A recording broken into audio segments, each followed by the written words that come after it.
Bienvenue dans ce deuxième numéro des rendez-vous de l'été On Health. L'innovation santé, c'est aussi le quotidien des centres hospitaliers universitaires et c'est notamment au sein du CHU Dijon-Bourgogne que nos caméras s'arrêtent régulièrement. En 2024, l'innovation s'est particulièrement illustrée dans les blocs opératoires avec des robots chirurgicaux de plus en plus à la pointe, précis, bénéfiques pour les patients et qui offrent des conditions de travail toujours plus confortables pour les praticiens. Regardez.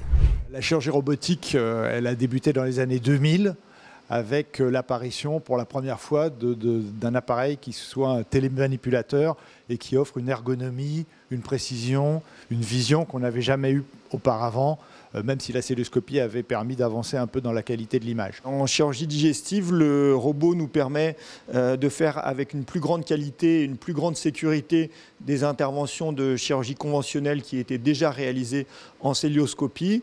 Il nous permet de moins ouvrir l'abdomen du patient et il nous permet de plus de faire des chirurgies plus complexes technologiquement. Outre le bénéfice pour le patient, l'ergonomie de la robotique nous permet à nous, chirurgiens, d'être installés plus confortablement et de travailler dans des bonnes conditions.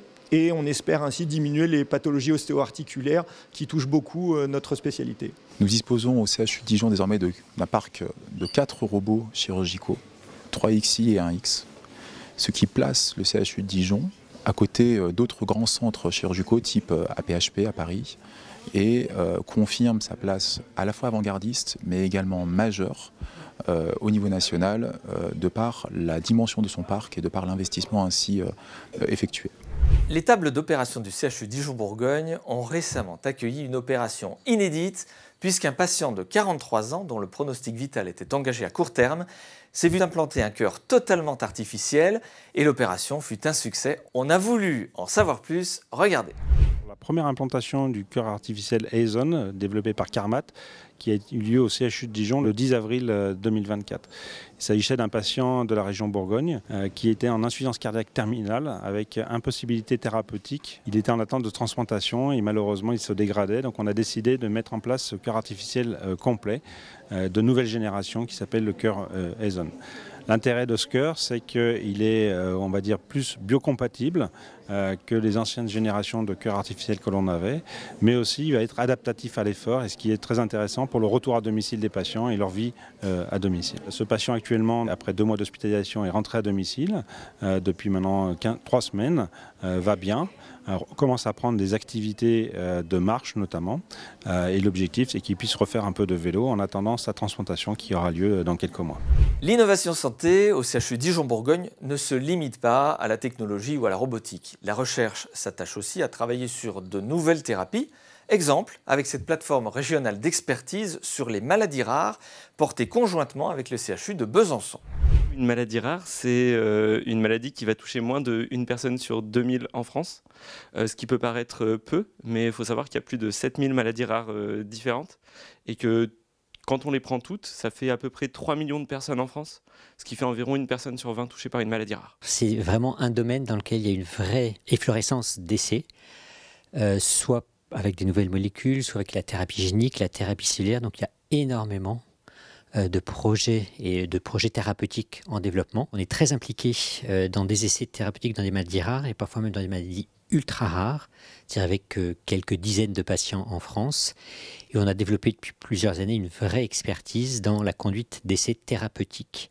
La place de l'innovation technologique en génomique dans les maladies rares, elle est majeure parce que beaucoup de patients, en fait, sont en impasse diagnostique. C'est-à-dire qu'ils n'ont actuellement pas encore de diagnostic génétique posé.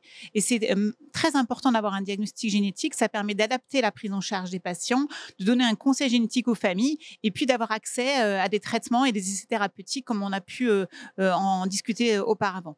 Donc, c'est vraiment l'un des enjeux actuellement très importants en France qui est porté à la fois par les plans maladies rares et par le plan France Médecine Génomique.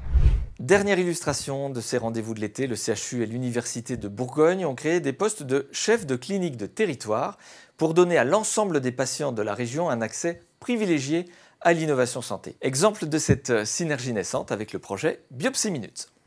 Le Le projet Biopsie Minute, c'est un double projet. C'est un projet scientifique et c'est un projet de territoire.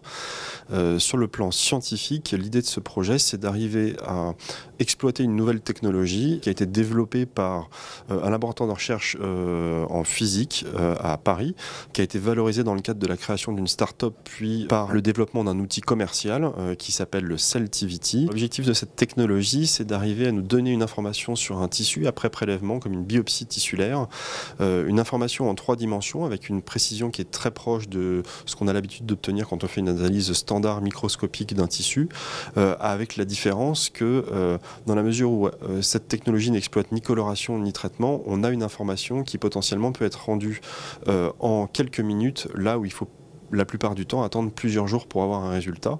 La principale conséquence, c'est pour le patient, avec l'idée derrière qu'on peut potentiellement avoir un diagnostic ou une première idée du diagnostic en quelques minutes, parfois quelques dizaines de minutes, là où il faut parfois attendre plusieurs jours. L'idée, c'est d'arriver avec ce diagnostic à peut-être commencer un traitement plus tôt. En tout cas, c'est ce qu'on espère prouver dans le cadre de travaux de recherche. Le CHU Dijon-Bourgogne, via la commission innovation, les chefs de service des différentes disciplines concernées et les UF Recherche ont contribué à l'investissement sur ce dispositif innovant en collaboration avec les centres hospitaliers de Mâcon et de Chalon-sur-Saône. Cela permettra de faire de la recherche collaborative. Le CHU Dijon-Bourgogne sera le promoteur de cette recherche. D'un point de vue général, ça s'inscrit dans une politique volontariste de territorialisation de la recherche, c'est-à-dire de faire en sorte que les patients, quelle que soit leur origine bourguignonne, puissent avoir accès à des dispositifs innovants et à des médicaments nouveaux. Dans ce cadre-là, l'université nous accompagne avec ses postes de chef de clinique de territoire qui nous permettent de mener à bien ces recherches. Merci d'avoir suivi ce rendez-vous et comptez sur ONELS pour continuer à vous communiquer toutes les dernières innovations, celles du CHU Dijon-Bourgogne, comme toutes celles qui font bouger la santé partout en France.